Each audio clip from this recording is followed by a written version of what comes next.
G'day, Tragic here, and welcome to the next box opening. Seems that everyone seems to like this series that I'm doing, so I'm just going to keep going as is with the user votes and everything. And this time, you voted for box 4. Right, so this one says RPG and assorted. Let's grab it. It's very heavy. Okay, so let's see what is in this one.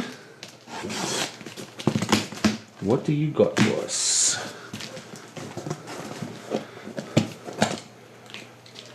Ooh, well, we kind of know because it says RPG books, but let's see. We have a pillow. Okay. So, we have my Nyarlathotep.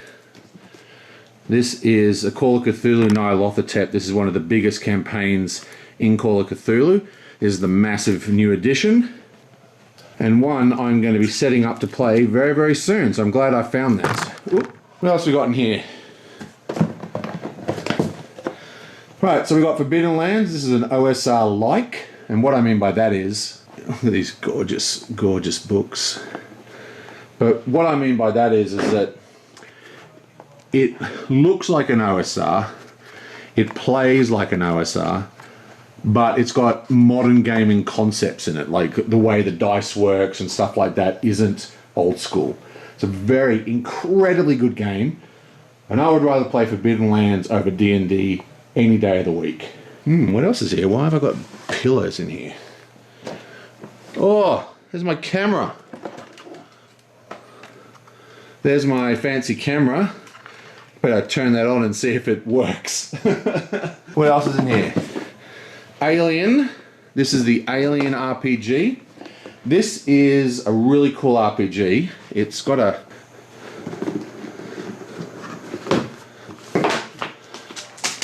whole bunch of dice for that. I don't play with cards because I'm old school, baby. So this is actually the starter set. Right? So this is Free League.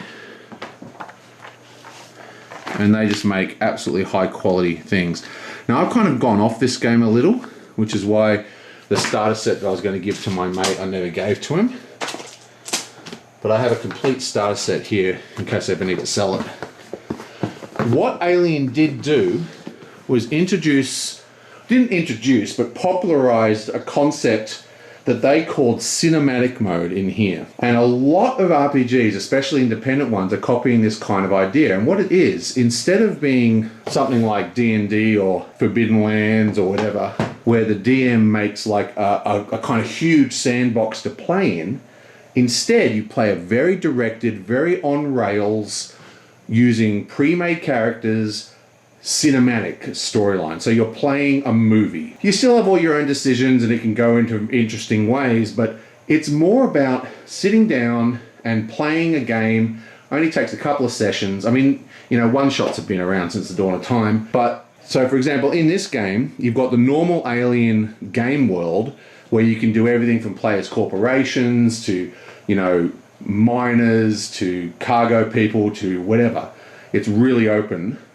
It's basically just a space RPG that has rules for the xenomorphs. But how most people play it and how I play it is in this cinematic mode. And the cinematic modes are great for board gamers because you just rock up, GM gives you some sheets, tells you what the setting is, and off you go. And from there, you get a directed story that has highs and lows and like pitfalls and, you know, all the kind of things you see in films and television. It's sort of become really, really popular. And the first time I ever really noticed it in this kind of version of it, like completely focusing on the idea of being in a movie, was the cinematic mode in Free League. Okay, what else we got in here? Ooh. This is another Call of Cthulhu. Now, if you're wondering why all my Call of Cthulhu stuff is in shrink, it's not because I don't play it, it's because I use the PDFs. So I download the PDFs, but I always buy them to have in my collection. I prefer the PDFs because you can search them, right? Makes it a lot easier to use. So these ones here are basically monster manuals for Call of Cthulhu. Really, really cool as well. Amazing art in there. What else have we got in here?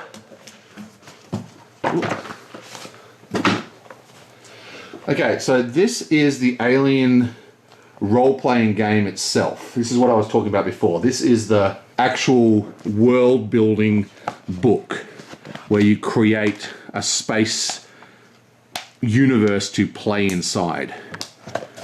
Very cool. Ah, these are pretty cool. These might be something worth doing with you guys.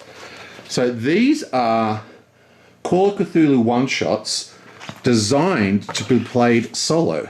They are literally solo adventure games in the Call of Cthulhu universe, and I can play this by myself on the channel, and I probably should. What else have we got in here? Ooh. This is another Call of Cthulhu book. This is like a spell book, basically. The Cthulhu Mythos Magic, the Grand Grimoire. And it's just a mass of spells. Awesome spells and summons and, you know, rituals, and it's just so cool. I love Call of Cthulhu. What else is in here? It's another monster manual. Again, I mainly use PDFs, that's why they're all in shrink. And here is another solo game. What else you got for me? Oh, another controller for my PS5. Okay, I'm going to just start doing it here because it's a bit easier for me. Let's get a bit of room. This is a Lamentations of the Flame Princess book. Death, Frost, Doom. Now, Lamentations of the Flame Princess is a dark fantasy sort of, I hate to use the term anti-woke, but it's like, it's all about removing all the children-orientated stuff from D&D. So it's an OSR-like game, and it is brutally violent and incredibly gory adult topics. It's, you know, too much for a lot of people. This is trigger warnings all over this game. I love it. This is Forbidden Reach, which is the sort of an expansion realm for Forbidden Lands. Fantastic game, one of my favorites. Now, this is for Lamentations of the Flame Princess, but you can use it with pretty much anything. It's called the Random Esoteric Creature Generator. So the way it works is you basically just use these roll tables and you can create really, really interesting monsters.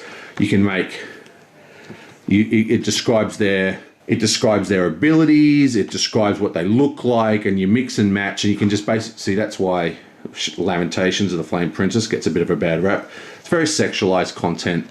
It is awesome though.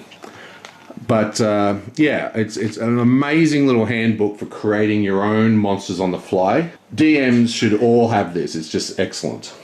This is another little thing for Forbidden Lands. Forbidden Lands is like a hex crawl, and this is so you can populate hexes on your map with these little drop-in adventures.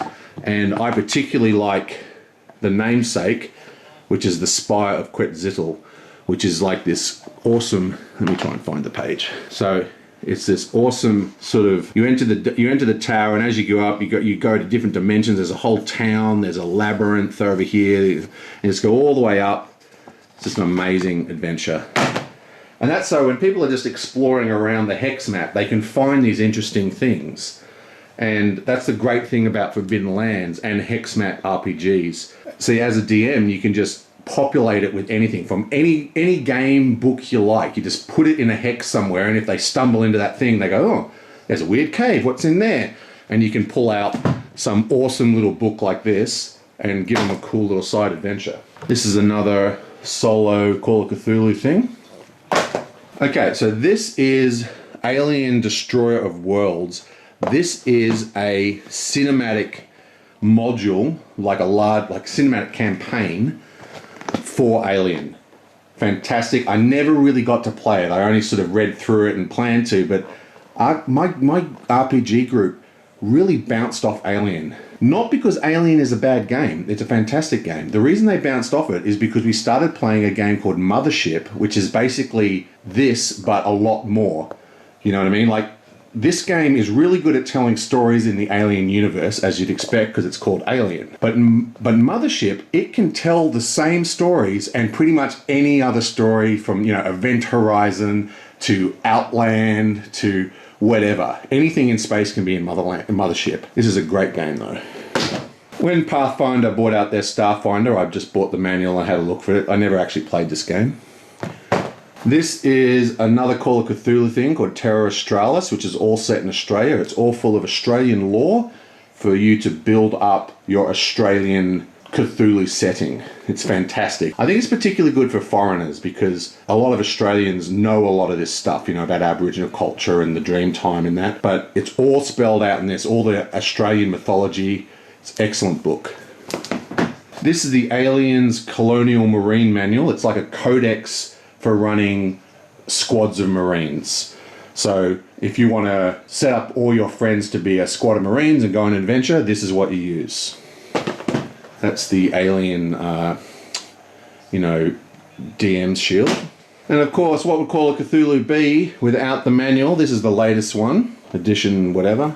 This is Coriolis, another Free League game. This is basically Star Wars, I guess. It's this interesting sci-fi game world / Dune style kind of thing. Something happened, I can't remember exactly how it goes, but something happened and fast and light travel kind of got screwed up outside this little sphere. So it's all these planets have been separated from the rest of the universe and they're all just living together in like a little mini universe.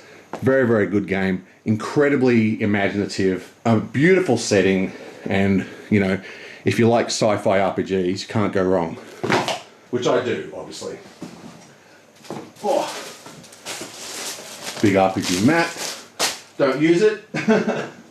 Okay, now this is very interesting. I have not played or even opened this yet.